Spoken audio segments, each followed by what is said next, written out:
साफ आ रहा है। हेलो प्रिय बच्चों, मेरे दोस्तों, गार्जियंस, स्टूडेंट्स, आप लोग कैसे हैं? हम भी ठीक हैं। आज आपका हमारे इस स्टूडियो में बहुत बहुत स्वागत है, अभिनंदन है। Most welcome, you are most welcome in my studio on my YouTube channel Surali Yadav. कृपया आज आप देखिए, मैं आपके सामने एक इम्पॉर्टेंट टॉपिक पेश करने जा रहा हूं, जिसका नाम है इन्फिनेटिव। इन्फिनेटिव हर बोर्ड एग्जाम में आता है, चाहे वह किसी क्लास का हो, चाहे वह वनडेज बोर्ड एग्जामिनेशन हो, चाहे वह हाई स्कूल या इंटरमीडिएट के क्यों ना हो, हर एग्जाम में आता है इस का टॉपिक, इससे संबंधित क्वेश्चंस। कृपया ध्यान दीजिए, इसका नाम इन्फिनेटिव, इसका नाम है इन्फिनेटिव। जरा आप भी ध्यान दीजिएगा मिस्टर, आप भी। इन्फिनेटिव, सबसे पहले आप वाक्य में इन्फिनेटिव को पहचानेंगे। ओके गाइस, इन्फिनेटिव की पहचान क्या होती है?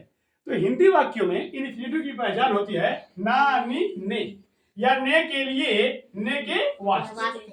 ओके गाइस, जी हाँ, ना, नी, ने जहां आया आप सोच लीजिएगा कि यह इन्फिनेटिव है। ओके, हिंदी वाक्यों में इसकी पहचान ना, नी, ने, जैसा कि आप लोगों को पता है कि ना, नी, ने। ओके गाइस, या ने के लिए, ने के वास्ते। दूसरी बात, निर्माण या रचना, बनावट। इन्फिनेटिव की बनावट कैसे होती है, इन्फिनेटिव का निर्माण कैसे होता है, तो पता क्या चला, टू प्लस क्रिया का पहला रूप, यानी क्रिया के पहले रूप के पहले क्या मिलेगा, टू मिलेगा। तो आप जान लीजिएगा कि वह इन्फिनेटिव है। इंग्लिश वाक्य में टू, उसके बाद क्रिया का पहला रूप मिलेगा, और हिंदी वाक्यों में ना, ने, नी, ने, या ने के वास्ते, ने के लिए। ओके गाइस, इसका प्रयोग कब होता है? इसका प्रयोग कब होता है? तो जब किसी वाक्य में ना, ने, नी के लिए आदि शब्द आए हो और उस वाक्य से उद्देश्य का बोध हो रहा हो, तो वहां पर इन्फिनेटिव का प्रयोग किया जाता है। ठीक, जान लीजिएगा, इन्फिनेटिव जिस वाक्य में रहता है उस वाक्य से टारगेट, उद्देश्य, मोटो, टारगेट का बोध होता है। अतः आप इतना ध्यान दीजिएगा कि इन्फिनेटिव का प्रयोग किया जाता है। तो इन्फिनेटिव का प्रयोग वहां होता है जहां किसी उद्देश्य का बोध हो रहा हो। किसी उद्देश्य को पूरा करने के लिए जब हम कोई एक्शन लेते हैं, कोई कार्य करते हैं, तो वहां पर इन्फिनेटिव का प्रयोग किया जाता है। जी, पकड़ में आ गया? नोट, क्या नोट?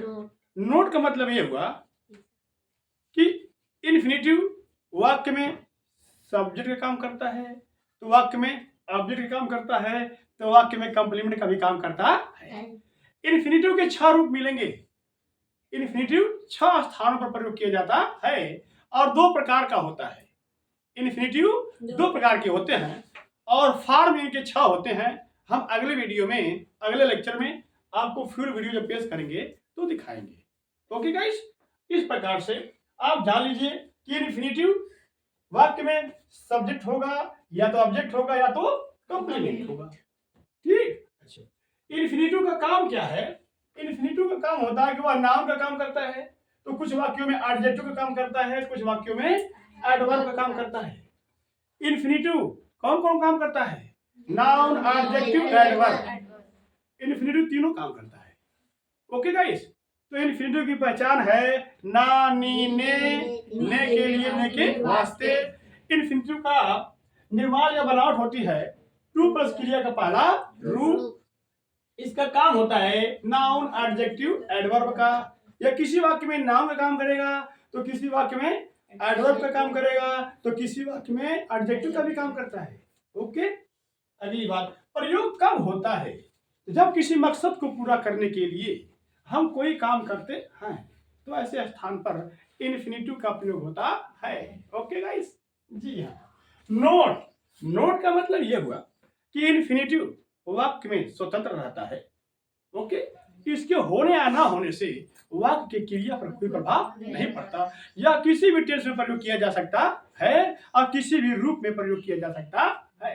ओके गाइस, जी हाँ, यह 3 स्थानों पर प्रयोग करके होता है। कहाँ कहाँ? वाक्य में सब्जेक्ट की जगह रहेगा, या तो ऑब्जेक्ट की जगह रहेगा, या तो कंप्लीमेंट की जगह। तो मैं आपको भली भांति what is subject, what is object and what is complement पढ़ा चुका हूं। फिर कोई डाउट होगा तो फिर पढ़ा दूंगा। ओके, अब आप ध्यान दीजिए कि इन्फिनिटिव की पहचान ना, ने के लिए, ने के वास्ते हिंदी वाक्यों में। इंग्लिश वाक्यों में इसका निर्माण या इसकी बनावट होती है टू प्लस क्रिया का पहला रूप। काम क्या है? Noun, adjective, adverb. प्रयोग कब होता है? तो जब किसी मकसद को पूरा करने के लिए हम कोई कार्य करते हैं तो ऐसे स्थान पर इन्फिनिटिव का प्रयोग किया जाता है। ओके जी हाँ। नोट, नोट का मतलब यह है कि इन्फिनिटिव 2 प्रकार के होते हैं, मेनली 2 टाइप्स ऑफ इन्फिनिटिव। ठीक ना? अच्छा, और 6 रूपों में मिलते हैं। इन्फिनिटिव के 6 रूप होते हैं। समझ में आ गया बेटा? याद रखिएगा। अब ध्यान दीजिए कि मैं इसका एग्जाम्पल पेश कर रहा हूं, जरा एग्जाम्पल पर ध्यान दीजिएगा कि कैसे होते हैं। तो अब एग्जाम्पल देखिए।